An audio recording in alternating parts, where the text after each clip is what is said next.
हरे कृष्णा। मार्गशीर्ष माह की शुक्ल पक्ष एकादशी को मोक्षदा एकादशी कहा जाता है। इस दिन भगवान श्री कृष्ण के श्रीमुख से पवित्र श्रीमद् भगवत गीता का जन्म हुआ था। सनातन संस्कृति में श्रीमद् भगवत गीता न केवल पूज्य अपितु अनुकरणीय भी है। यह विश्व का इकलौता ऐसा ग्रंथ है जिसकी जयंती मनाई जाती है और जिसे हम गीता जयंती कहते हैं, जो समस्त वैदिक ग्रंथों का सार है और जिसका प्रवचन स्वयं भगवान श्री कृष्ण ने किया है।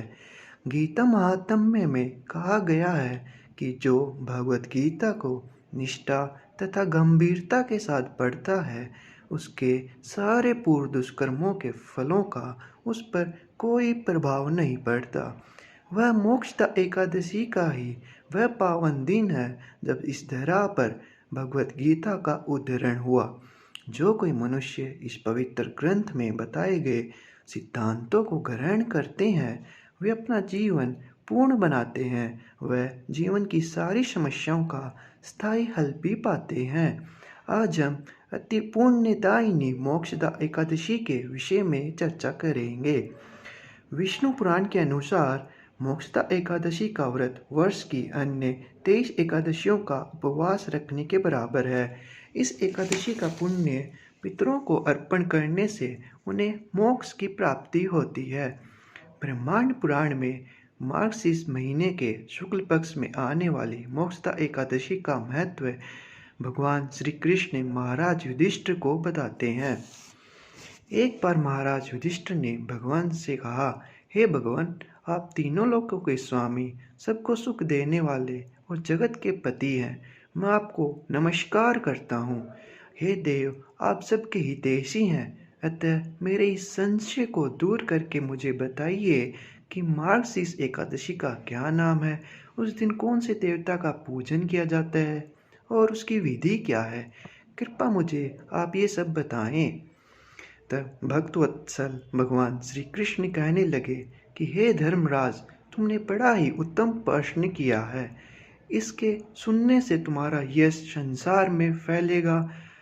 मार्गशीर्ष शुक्ल एकादशी अनेक पापों को नष्ट करने वाली है और इसका नाम मोक्षदा एकादशी है। इस दिन दामोदर भगवान की धूप दीप नैवेद्य व तुलसी मंजरी आदि से भक्तिपूर्वक पूजा करनी चाहिए। इसकी कथा पुराणों में इस प्रकार है, इसे ध्यानपूर्वक सुनो। प्राचीन समय में वैष्णव निवासित रमणीय चंपक नगर में वैखानस महाराज राज्य करते थे। उनके राज्य में चारों वेदों के ज्ञाता ब्राह्मण रहा करते थे और राजा अपनी प्रजा को पुत्रवत पालक भी किया करता था। एक रात्रि राजा को स्वप्न में अपने पिता को नरक की यातनाएं करने का दृश्य दिखा। इस प्रकार का स्वप्न देखकर राजा बड़ा ही व्याकुल हो गया। वह बेचैनी से सुबह होने की प्रतीक्षा करने लगा। सुबह होते ही उसने ब्राह्मणों को बुलाकर अपनी स्वप्न की बात बताई। उसने कहा, हे ब्राह्मणों, रात्रि को स्वप्न में मैंने अपने पिता को नरक की घोरतम यातनाएं भोगते देखा है और उन्होंने मुझसे कहा है कि हे पुत्र, मैं घोर नरक भोग रहा हूँ, मेरी यहाँ से मुक्ति कराओ। और जब से मैंने उनके ये वचन सुने हैं, तब से मुझे चैन नहीं। मुझे अब राज्य, सुख, हाथी, घोड़े, धन, स्त्री, पुत्र आदि कुछ भी सुखदायक प्रतीत नहीं हो रहे। अतः अब मैं क्या करूं, कहाँ जाऊं? इस दुख के कारण मेरा शरीर तप रहा है। इसलिए कृपा आप लोग मुझे किसी प्रकार का तप, दान, व्रत आदि बताएं जिससे मेरे पिता को मुक्ति प्राप्त हो। यदि मैंने अपने पिता को नरक की यातनाओं से मुक्ति कराने के प्रयास नहीं किए तो मेरा ये जीवन निरर्थक है। जिसके पिता नरक की यातनाएं भोग रहे हों, उस व्यक्ति को इस धरती पर सुख भोगने का कोई अधिकार नहीं है। हे ब्राह्मण देवो, मुझे शीघ्र ही इसका कोई उपाय बताने की कृपा करें। राजा के आंतरिक दुख की पीड़ा को सुनकर ब्राह्मणों ने आपस में विचार विमर्श किया। फिर एकमत होकर बोले, हे राजन, वर्तमान, भूत और भविष्य के ज्ञाता पर्वत नाम के मुनि यहाँ पर रहते हैं, जो यहाँ से अधिक दूर नहीं। आप आप अपनी ये गाथा उनसे जाकर कहें, वे अवश्य इसका कोई सरल उपाय आपको बता देंगे। तब ब्राह्मणों की बात मान राजा पर्वत मुनि के आश्रम पर गए। आश्रम में अनेक शांतचित्त योगी और मुनि तपस्या कर रहे थे। चारों चारों वेदों के ज्ञाता पर्वत मुनि दूसरे ब्रह्मा के समान बैठे जान पड़ रहे थे। राजा ने उन्हें साक्षात दंडवत प्रणाम किया तथा अपना परिचय दिया। पर्वत मुनि ने राजा से कुशल क्षेम पूछी। तब राजा ने बताया, हे मुनिवर, आपकी कृपा से मेरे राज्य में सब कुशल है, किंतु मेरे समक्ष अकस्मात ही एक ऐसी समस्या आ खड़ी हुई है जिससे मेरा हृदय बड़ा ही अशांत हो रहा है। फिर राजा ने मुनि को गथित हृदय से रात के देखे गए स्वप्न की पूरी बात बताई और फिर दुखी स्वर में बोला, हे महर्षि, आप कृपा कर मेरे मार्गदर्शन करें कि ऐसे में मुझे क्या करना चाहिए, कैसे मैं अपने पिता को नरक की यातना से मुक्ति दिलाऊं। तब राजा की बात पर्वत मुनि ने गंभीरता पूर्वक सुनी। फिर नेत्र बंद कर भूत और भविष्य पर विचार करने लगे। कुछ देर गंभीरता पूर्वक चिंतन करने के बाद उन्होंने कहा, हे राजन, मैंने अपने योग बल के द्वारा तुम्हारे पिता के सभी कुकर्मों के ज्ञान प्राप्त कर लिया है। उन्होंने पूर्व जन्म में अपनी पत्नियों में भेदभाव किया था। उसी पाप कर्म के फल से तुम्हारे पिता नरक में गए हैं। ये जानकर बैखानस ने याचना भरे स्वर में कहा, हे ऋषिवर, मेरे पिता के उद्धार का आप कोई उपाय बताने की कृपा करें। किस प्रकार वे इस पाप से मुक्त होंगे। इस पर पर्वत मुनि बोले, हे राजन, मार्गशीर्ष माह के शुक्ल पक्ष में जो एकादशी होती है उसे मोक्षदा एकादशी कहते हैं। यह मोक्ष प्रदान करने वाली है। आप इस मोक्षदा एकादशी का व्रत करें और उस व्रत के पुण्य को संकल्प करके अपने पिता को अर्पित कर दें।